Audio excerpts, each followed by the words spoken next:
എൻ്റെ ഭർത്താവ് എന്നെ ചേർത്ത് പിടിച്ചു. ആ നിമിഷം ഞാൻ ഒത്തിരി സന്തോഷിച്ചു ട്ടോ.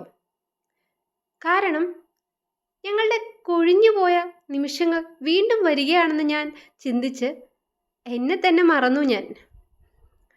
ഒരുപാട് കാലങ്ങൾക്ക് ശേഷമാണ് അങ്ങനെ ഒരു ചേർത്ത് പിടിക്കൽ സ്നേഹത്തോടെ. നമ്മുടെ ആദ്യ നാളുകളിലൊക്കെ നമ്മൾ ചെയ്യില്ലേ, അതേപോലെ ഒരു ചേർത്ത് പിടിക്കൽ. എന്തായാലും സ്നേഹമാണല്ലോ. എന്നാൽ പിന്നെ ഒരു കരട് പോലും അവശേഷിക്കരുത്. ഞാനും വിചാരിച്ചു, ഞാൻ കുറച്ച് പെർഫെക്ഷനിസ്റ്റിൻ്റെ ആളാണേ.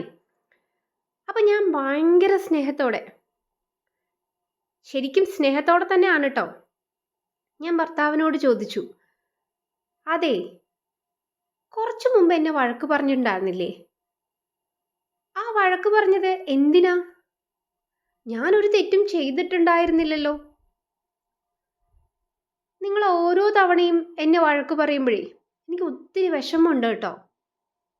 ചെയ്യാത്ത തെറ്റിനാണ് ചില സമയത്തൊക്കെയും വഴക്ക് കേൾക്കേണ്ടി വരുന്നത്.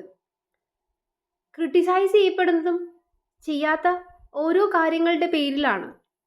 അതെന്നെ നന്നായി വേദനിപ്പിക്കുന്നുണ്ട് കേട്ടോ. ഇതാണ് ഞാൻ പറഞ്ഞത്, ഇത് മാത്രമാണ് ഞാൻ പറഞ്ഞത്. സ്നേഹത്തിൽ ചാലിച്ച വർത്താനമൊക്കെ മെല്ലെ മെല്ലെ സ്വരം മാറുന്നത് ഞാൻ തിരിച്ചറിഞ്ഞു. ഒന്നും പ്രതികരിക്കാതെ എല്ലാത്തിനും മൗനാനുവാദം നൽകുന്ന ഒരു വ്യക്തിയാണ് അവർക്ക് വേണ്ടതെന്ന് ഞാൻ ഓർത്തില്ല. അത് എൻ്റെ തെറ്റ് തന്നെയാണ് കേട്ടോ. ഒരുപക്ഷെ ഞാൻ അങ്ങനെ ആയിരുന്നേൽ അവരെന്നെ കുറച്ചുകൂടി സ്നേഹിച്ചേനെ, അല്ലെങ്കിൽ എൻ്റെ ജീവിതം ഇത്രയും കഷ്ടപ്പാടുകളിൽ നിന്നും ഇല്ലാതിരുന്നേനെ. പക്ഷേ പ്രതികരിക്കാനുള്ള സ്വാതന്ത്ര്യം സ്വന്തം വീട്ടിൽ പണയം വെച്ചിട്ടാണോ ഓരോ പെൺകുട്ടിയെയും കല്യാണം കഴിച്ചയക്കുന്നത്? എനിക്ക് അങ്ങനെ തോന്നുന്നില്ല കേട്ടോ. അതുകൊണ്ട് മാത്രമാണ് ഞാൻ ആ നിമിഷം, ഒരുപക്ഷെ ചിന്തിച്ചേക്കാം നിങ്ങൾ ആ നിമിഷത്തെ എന്തിനാണ് സ്പോയിൽ ചെയ്തതെന്ന്. പക്ഷെ എൻ്റെ കാര്യം ഞാൻ പറഞ്ഞല്ലേ പറ്റുള്ളൂ. കല്യാണം കഴിഞ്ഞ് കുറച്ച് വർഷങ്ങൾ പിന്നിട്ടു കേട്ടോ ഇപ്പോൾ. എന്നിട്ട് എൻ്റെ അമ്മ എന്നോട് എന്താ അറിയോ പറയാറ്? നീയേ നിന്റെ ദേഷ്യമൊക്കെ കുറച്ച് കുറയ്ക്കണം കേട്ടോ. എന്തിനാ അല്ലേലും നിനക്ക് ഇത്തിരി ദേഷ്യം കൂടുതലാ. അവൻ എന്തെങ്കിലും പറയുമ്പോഴേക്കും നീ എന്തിനാ ചാടിക്കറി ഇങ്ങനെ ദേഷ്യപ്പെടുന്നത്? അതെന്താ, ഞാൻ മാത്രം നിയന്ത്രിച്ചാലേ ഈ ദേഷ്യം എന്ന് പറയുന്നത് നിയന്ത്രിക്കാൻ പറ്റുള്ളൂ. വേറെ ആർക്കും നിയന്ത്രിക്കാൻ പറ്റാത്ത ഒന്നാണോ ഇത്? ഞാൻ എൻ്റെ അമ്മയടുത്ത് ഇങ്ങനെ തിരിച്ച് മറുപടി പറഞ്ഞു കേട്ടോ. പക്ഷേ എനിക്കിവിടെ മര്യാദയ്ക്ക് പോലും സംസാരിക്കാനുള്ള സ്വാതന്ത്ര്യം ഇല്ലയെന്ന് എൻ്റെ അമ്മയ്ക്ക് അറിയില്ലല്ലോ. ഞാൻ ഭയങ്കര വീട്ടിലെ മറ്റേ ധാർഷ്ട്യക്കാരിയായിട്ടുള്ള മോളല്ലേ. അപ്പം അമ്മയ്ക്ക് അത് മാത്രമേ അറിയുള്ളൂ. ഞാനിവിടെ അടിമയായി കിടക്കുന്നതൊന്നും അമ്മയ്ക്ക് അറിയില്ലല്ലോ. അപ്പം ഞാൻ അമ്മയടുത്ത് അങ്ങനെയൊക്കെ പറഞ്ഞു. പക്ഷെ ഞാൻ അമ്മയടുത്ത് സത്യം വെളിപ്പെടുത്തിയില്ല. പക്ഷെ എന്നാലും അമ്മ പറയുന്നത് ഞാൻ ദേഷ്യക്കാരി ആണെന്നാണ്. എൻ്റെ വീട്ടിൽ എനിക്ക് ആങ്ങളമാരൊന്നുമില്ല.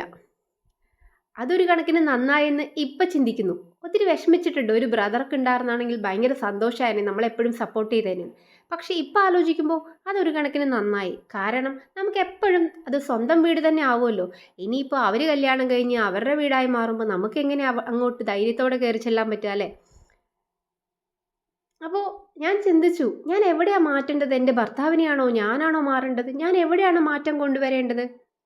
ആരാണ് തിരുത്തേണ്ടതെന്നോ എന്താണ് മാറേണ്ടതെന്നോ എനിക്കറിയുന്നില്ല.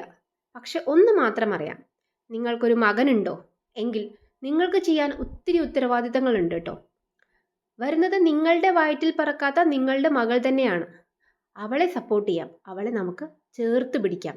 അവൾക്കൊരു പ്രശ്നമുണ്ടെങ്കിൽ അവളുടെ വീട്ടിൽ പോകാതെ നിങ്ങളോട് പറയാനുള്ള ധൈര്യവും അല്ലെങ്കിൽ ആ സ്വാതന്ത്ര്യം അവൾക്ക് കൊടുക്കാൻ നിങ്ങളെ കൊണ്ട് പറ്റും.